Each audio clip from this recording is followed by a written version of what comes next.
James, you're on. James. Yeah. No. I know.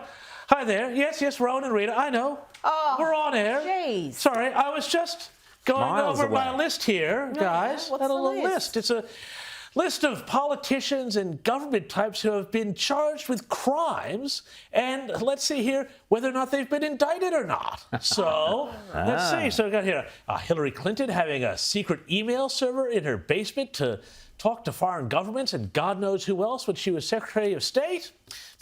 No indictment here on the list. What about Barack Obama for blatantly violating the First Amendment and spying on war journalists and pretty much every president in history before him put together? No indictment. Nothing. Oh, what about this? George W. Bush for lying about weapons of mass destruction in Iraq and saying that Western troops would be welcomed as liberators in Baghdad.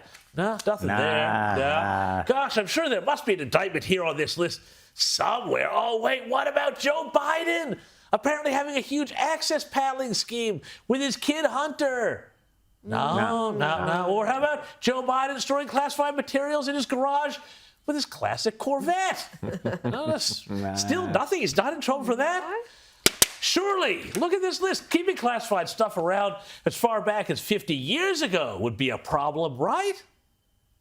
To the best of my knowledge, the kinds of things they picked up are things that from 1974, stray papers. There may be something else I don't know. No. Well, apparently you're able to knock back those sorts of accusations just by getting indignant about it. I think you're going to find there's nothing there. I have no regrets. I'm following what the lawyers have told me they want me to do. It's exactly what we're doing. There's no there. Thank you. All right, okay, hang on. I got something here, and it says here, not him or Mike Pence or lots of other prominent people who've been caught with classified material. Oh, but wait, here's someone in trouble. Donald Trump. He's been indicted again. This time for allegedly keeping boxes and boxes of material he shouldn't have at his Mar-a-Lago residence. In an indictment that came through Thursday night, Trump was charged with a whole bunch of crimes, including keeping these boxes and boxes of documents, some of them classified or top secret, at Mar-a-Lago. And the indictment also says some of the material included seriously sensitive information about things like America's military vulnerabilities and how it would respond in an attack. I mean, gosh, who knew that the fact that Mark Milley was America's top general was a secret? Were we not supposed to talk about how West Point cadets are made to study up on white privilege thanks to this guy instead of how to rout the enemy? Or the fact that he once admitted he'd give Beijing a heads up about a U.S. sneak attack? Yikes. But all kidding aside, the charges laid out by prosecutors are serious. They go beyond material just being inadvertently kept after Trump's presidency and include allegations that Trump even showed documents to some of his mates. Now, if proving, I guess it could be some damning stuff. And yet, this all stinks absolutely to high heaven.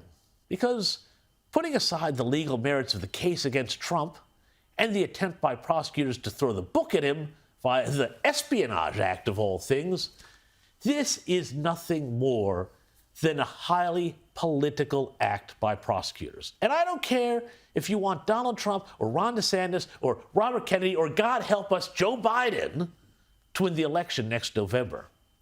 There is rapidly developing in the United States a two-tiered system of justice, one which favors those who work in and with the establishment, whether they are Democrats or Republicans, and one which favors those who are connected and stay within the lanes of the vast groupthink complex of agencies and organizations that are broadly known as the deep state and what they decree and demand.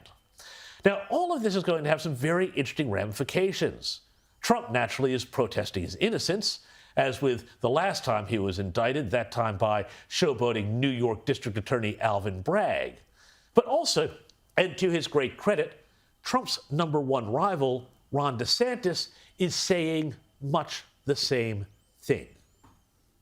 And what happens is, when there's no constitutional accountability, our founding fathers would have absolutely predicted the weaponization that we've seen with these agencies, particularly Justice and FBI. Because when you don't have constitutional accountability, human nature is such that they will abuse their power.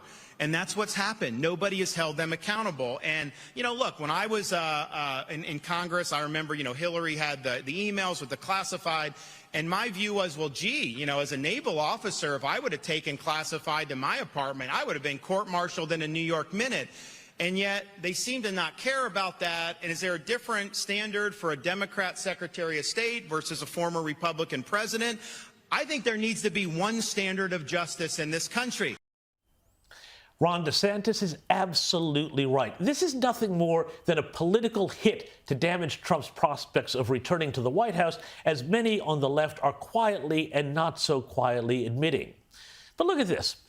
Last year, a government employee was sentenced to 3 months jail for taking classified documents to her residence and to her hotel room. And fair enough. I don't have a problem with that.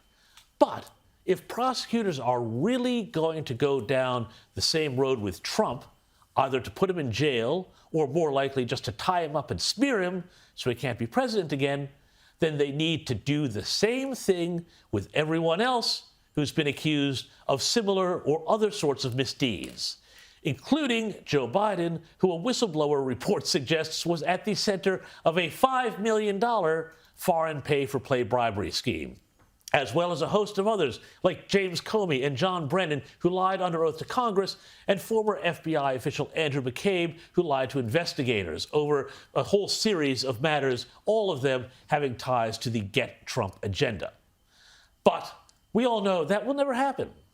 America's slide into Banana Republic territory continues apace.